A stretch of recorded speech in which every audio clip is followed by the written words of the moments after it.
Mais alors, Fred? Ah non, je m'appelle Teuse, en chantier. Ah non, mais c'est quoi tout ça?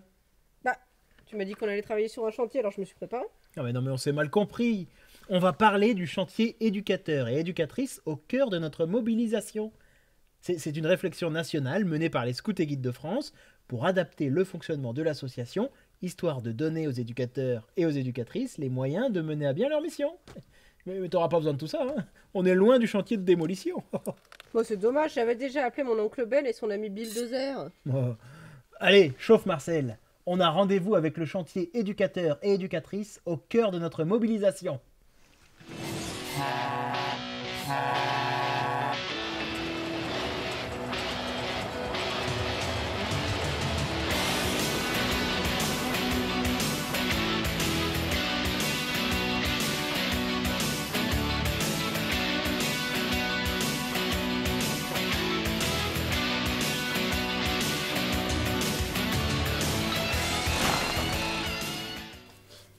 Et là, ils doivent déchiffrer le code qui est caché Et sous Jamie, le grand on arbre. est avec Emma et Et Louis qui ensuite, préparent leur prochain ils week-end dans la vont forêt de et Pimpon. là, ils découvrent la lettre laissée par le Sylphtella. Ouais, c'est bien, comme ça fait une bonne sensibilisation pour la veillée, et puis ça permet d'enchaîner directement sur le conseil de peuplade. Oh là là, ça a l'air compliqué leur truc. Nickel. Mais non, t'inquiète pas, Fred. Il y a des gens pour nous soutenir et pour nous accompagner. Tu savais ça, Jamie? T'as pas un schéma pour qu'on y voit plus clair? Mais justement, Fred, les associations scouts via l'OMMS, l'Organisation mondiale du mouvement scout, ont mis en place le cycle d'engagement du bénévole. C'est un schéma qui résume les étapes par lesquelles celui qui s'engage dans son mouvement va passer et pour lesquelles il a besoin d'un accompagnement individuel. À commencer bien sûr par l'étape du recrutement, vient ensuite l'étape de l'engagement mutuel entre celui qui s'engage et celui qui l'accompagne dans sa mission. Il débouche sur une étape de nomination et d'intégration dans une équipe. Ensuite, pendant tout le cours de la mission, il y aura un suivi individuel par celui qui accompagne dans la mission. Tout au long de l'année, tout au long de la mission, il y a une évaluation continue qui se fait par celui qui accompagne. Et quand vient la fin de la mission, il est temps de prendre une décision pour l'avenir. Plusieurs chemins seront possibles. Celui de renouveler cette mission, celui de prendre le chemin d'une autre mission dans son mouvement scout, ou bien celui de partir vers de nouvelles aventures. Ce schéma, en plus de cet axe d'accompagnement individuel, fait apparaître le besoin de chacun d'être soutenu et formé pour mener à bien la mission qui lui est confiée. Si l'on reprend l'exemple d'Emma, qu'a rencontré Fred, Emma s'engage chez les scouts et guides de France. Au quotidien, elle est accompagnée par son responsable direct, Louis, son responsable d'unité. Louis lui-même est accompagné au quotidien par sa responsable directe, Sophie, sa responsable de groupe. Mais l'un comme l'autre savent qu'ils peuvent compter sur de nombreux soutiens pour les épauler dans leur mission. On peut citer par exemple Christine, la trésorière du groupe, ou bien encore Georges, l'accompagnateur pédagogique du territoire, ou bien encore Nelson, le directeur du stage impro, qui est également le responsable du pôle développement. En fait, des soutiens, il y en a plein. Le tout est qu'ils sachent les solliciter quand ils en ont besoin. J'y vois plus clair. Mais pourquoi un chantier national? On veut tout changer? Ça veut dire que ça ne fonctionne pas? Ben, si, chez nous, ça fonctionne bien. Mais en fait, au cours de notre dernier stage, on s'est rendu compte que c'était pas le cas partout. Oui, bah, par exemple, il y avait Maël, c'était un chef d'équipe, il savait pas trop vers qui se tourner avec son équipe pour pouvoir construire son projet pédagogique de camp. Et oui, il y avait Brenda aussi. C'est En vrai. fait, elle avait des soucis avec un jeune autiste, et personne pour répondre à ses questions. Son responsable de groupe, il était complètement surchargé. Et donc en fait, l'idée du chantier, c'est de trouver des modes d'accompagnement et de soutien pour tous les éducateurs et éducatrices du mouvement, tu vois. Ah ouais. Un cadre souple et adaptable aux réalités locales en fait. C'est possible ça, Jamie? Mais bien sûr, Fred. Et c'est assez simple en fait.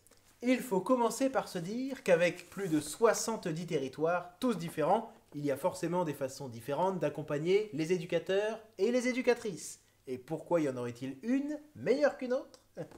L'essentiel, c'est que chaque éducateur, chaque éducatrice puisse compter sur deux choses dans sa mission. D'abord, un accompagnement individuel au quotidien. Et puis, un soutien, quand il en a besoin, à ses activités et à son équipe. L'accompagnement, c'est ce qui concerne la personne. Il est réalisé par son responsable direct, dont la fonction est avant tout de conseiller et d'écouter pour assurer à la personne un bien-être et répondre à ses besoins au quotidien. Ce sont les étapes que nous avons vues tout à l'heure en jaune dans le cycle d'engagement du bénévole. Le soutien, en revanche, concerne davantage la mission. L'objet est de répondre à des besoins spécifiques et ponctuels. Ce soutien peut être apporté par des personnes compétentes dans une thématique donnée, qui peut être éducative, pédagogique ou bien d'autres domaines. Dans ce cas, le soutien peut être apporté par des personnes des différents échelons, qu'ils soient dans le groupe, dans le territoire, à l'échelon national, peu importe. L'essentiel, c'est que chaque éducateur, chaque éducatrice sache vers qui il peut se tourner pour être soutenu. Par exemple, si l'on reprend le cas d'Emma, notre cheftaine. Emma est accompagnée par Louis, son responsable d'unité. Il l'accompagne dans son développement personnel, dans la mission, au quotidien. Mais l'un comme l'autre savent qu'ils peuvent compter sur différents soutiens pour les questions thématiques, qu'ils soient dans le groupe, dans le territoire ou à l'échelon national. Et on l'a vu pour eux tout à l'heure, ça se passe plutôt bien. En revanche, ce schéma, il doit pouvoir s'adapter à chaque éducateur et chaque éducatrice. Souvenez-vous de Maël, dont on a parlé tout à l'heure. Maël, ce chef qui a de la difficulté pour écrire son projet pédagogique d'année. Maël est accompagné par Gwenaël. Ils sont soutenus par différentes ressources. Et pour répondre à cette problématique de projet pédagogique, on peut imaginer que le responsable de groupe recrute un adjoint dans le groupe en charge d'accompagner les unités sur les questions pédagogiques, dont la rédaction du projet pédagogique d'année. Si l'on se souvient maintenant de Brenda, cette cheftaine qui était en difficulté avec une jeune autiste, elle ne savait pas comment l'accompagner correctement. Eh bien Brenda, qui est accompagnée par Marcel, pourra compter sur le soutien de son territoire, qui aura un équipier en charge des questions de diversité, mais aussi dans le même temps sur l'équipier handicap et intégration de l'échelon national. Ah oui, si je comprends bien, la priorité n'est pas que les territoires aient la même organisation, mais que les éducateurs et éducatrices puissent être soutenus en fonction des réalités locales, pour faire vivre un scoutisme de qualité, accueillant et accessible. C'est ça ? C'est exactement ça, Fred. Rejoins-moi, on va faire un petit résumé. Aussitôt dit, aussitôt fait. Impressionnant. Alors, pour résumer, l'accompagnement individuel par le responsable direct, il ne change pas, comme aujourd'hui. Ce qui change, c'est le schéma de soutien. Il évolue pour se simplifier. En simplifiant les fonctions, en les généralisant, on se rapproche de nos statuts. Une équipe de groupe avec un responsable de groupe et des équipiers de groupe. Une équipe territoriale avec un délégué territorial et des équipiers territoriaux. Une équipe nationale avec une délégation générale et des équipiers nationaux. Ensuite, chaque équipe, là où elle se situe, pourra organiser ses compétences en fonction des besoins locaux et des réalités locales. Et c'est bien ça la finalité de ce projet. Apporter de la liberté et de la créativité aux équipes pour permettre une meilleure adaptabilité aux éducateurs et aux éducatrices. Ça me paraît plutôt clair. Mais les pôles pédagogiques disparaissent ? Ah, c'est pas ce que j'ai dit, Fred. L'expertise éducative reste une compétence de l'équipe territoriale. Dans certains territoires, on peut imaginer que le DT s'entoure d'un adjoint et d'équipiers en charge des questions éducatives, comme le font aujourd'hui les pôles pédagogiques. Dans d'autres territoires, on peut imaginer que c'est au niveau des groupes que se situera un adjoint en charge de l'accompagnement des questions pédagogiques pour les unités. Et tout ça doit être fait pour la rentrée. Chacun son rythme en fait. Il y a des territoires qui ont déjà lancé des expérimentations un peu partout en France. Ça marche pas trop mal. Il y en a d'autres qui vont se lancer à la rentrée. Et puis il y en a d'autres encore qui prendront le temps d'écrire leur projet de fonctionnement territorial.